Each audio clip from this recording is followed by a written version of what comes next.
গোকুল গ্রামের ছোট্ট কৃষ্ণ মাখনের পাশাপাশি দুধ খেতেও খুব ভালোবাসত বালক কানাই।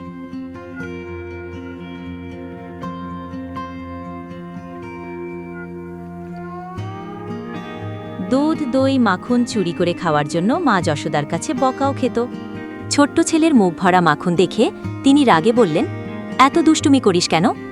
কৃষ্ণ হেসে উত্তর দিলেন, মা, আমি সবার মাখন খাই, যেন তাদের ঘর আশীর্বাদে ভরে ওঠে। খুদে গোপাল প্রিয় দুধ একদিন ভাগ করে খেল। নিজের ভাগের দুধ এক দরিদ্র শিশুকে দিয়ে দিল ছোট্ট শ্রীকৃষ্ণ।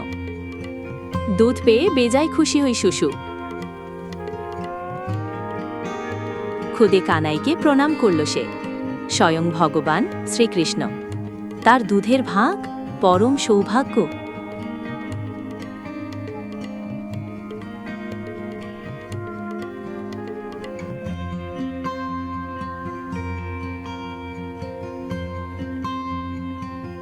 এই গল্প থেকে আমরা শিখতে পারি যে নিজের আনন্দ ভাগ করলে সুখ বেড়ে যায়।